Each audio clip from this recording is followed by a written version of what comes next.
Bonjour à toutes et à tous, j'espère que vous allez bien. Je vous souhaite la bienvenue sur ma chaîne. Alors aujourd'hui, je vous présente le tarot universel. Donc il s'agit d'une édition qui est parue chez Lo Scarabeo. Si je ne me trompe pas, c'était en 2015, donc ça date un petit peu. C'est une très belle édition. D'ailleurs, je crois qu'elle s'appelle la Premium Edition, Premium Collector Edition, quelque chose comme ça. C'est pas écrit là sur le coffret, mais c'est comme ça qu'elle a été nommée lorsqu'elle est parue. C'est une édition qui n'est malheureusement plus disponible à la vente actuellement. Je sais pas trop s'il y aura une réédition ou non, mais bon voilà, c'est une édition collector. Et donc c'est le tarot universel, peut-être que vous connaissez déjà, puisqu'il existe d'autres éditions de ce jeu. Celle-ci, elle est vraiment, vraiment particulière, voilà, parce qu'elle a une boîte originale et très jolie en plus. Donc on ouvre comme ça, par le dessus.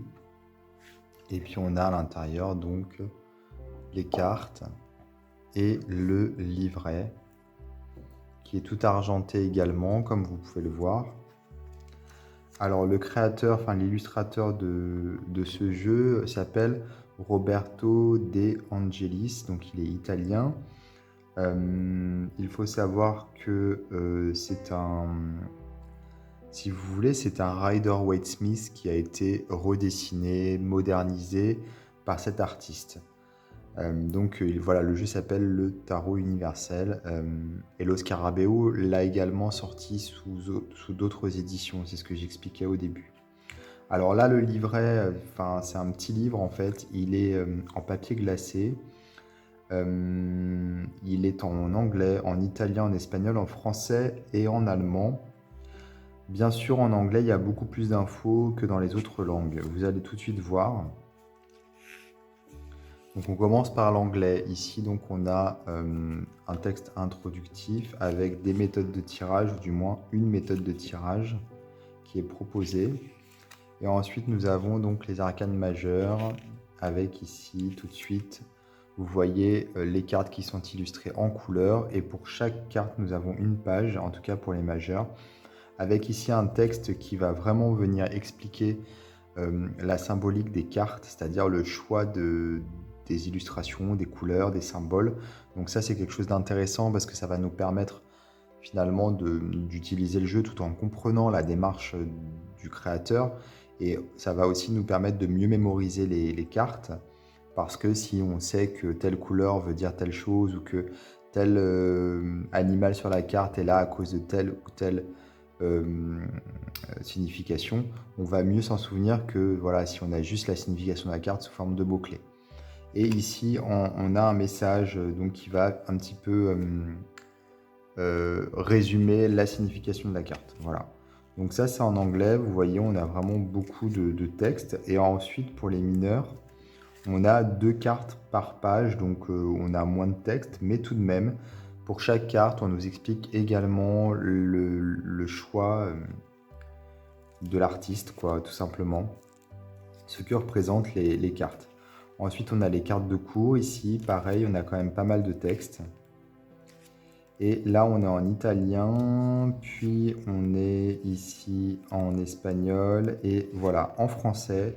Donc on a ici un petit texte introductif assez court, pas de méthode de tirage, et puis voilà, pour chaque carte, on va avoir uniquement la petite phrase, vous savez, qui résume un petit peu la carte, et c'est tout.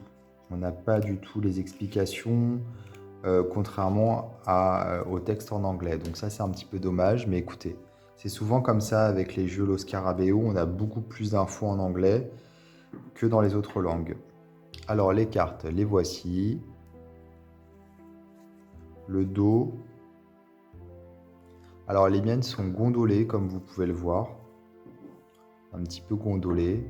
Pourtant, je n'ai jamais utilisé le jeu trop, donc je pense qu'elles se sont gondolées d'elles-mêmes. Ou elles l'étaient peut-être d'ailleurs déjà.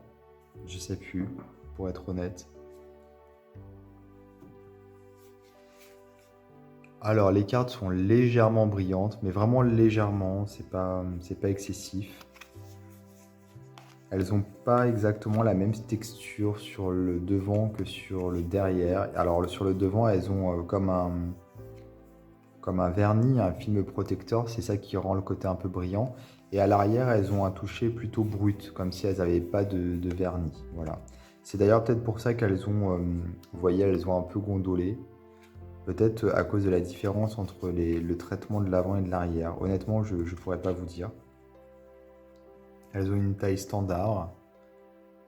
Les petits symboles que vous voyez en haut et en bas n'en sont pas en fait. C'est juste des fleurs, un peu comme sur la boîte ici.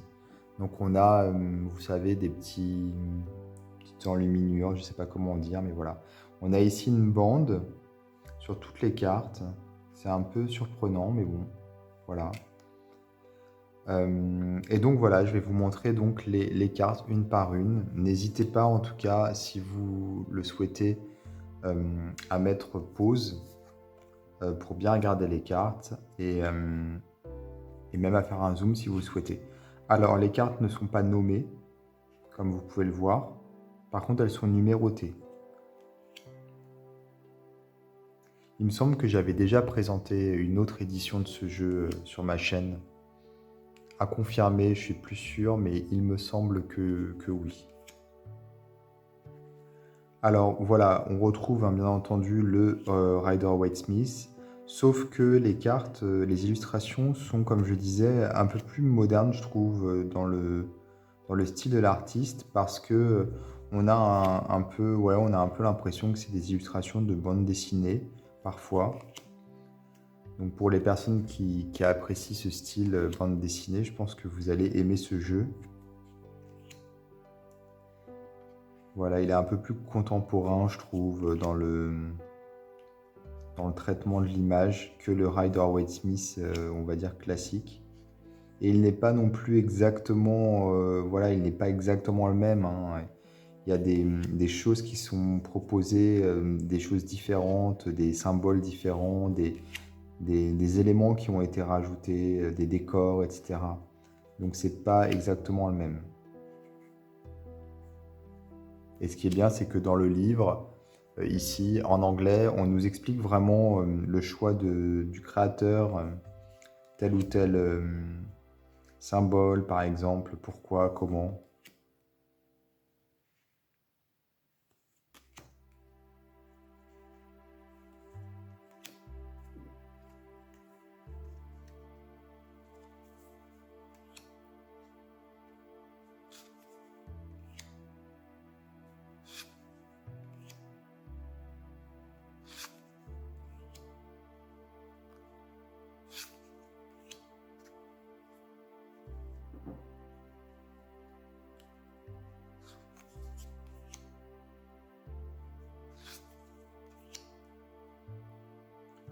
Alors ça vaudrait le coup de faire même une review un peu comparative entre celui-ci et le Rider-Waite-Smith, on va dire, original.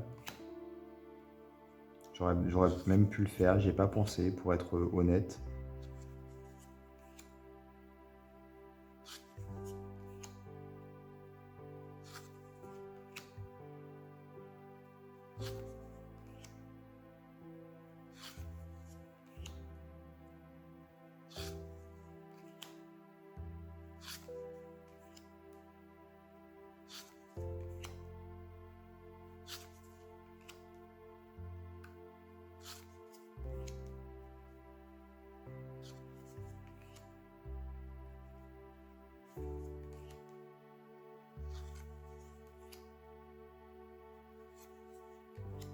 Ah, celle-ci est très belle, je trouve, au niveau des couleurs, du ciel.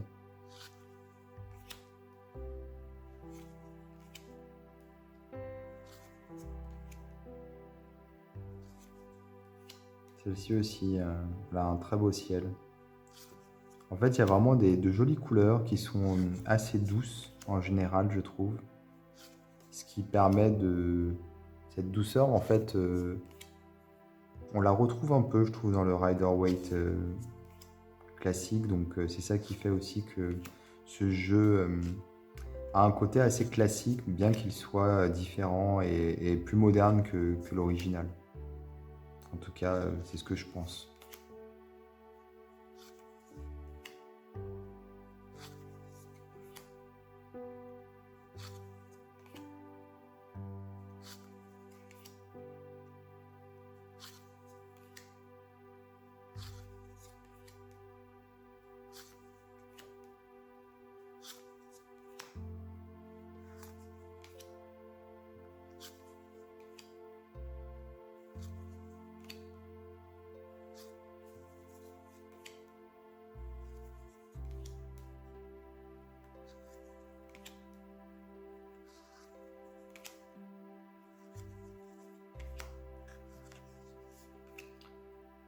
Donc voilà pour ce tarot universel, paru donc chez Los Scarabeo en 2015.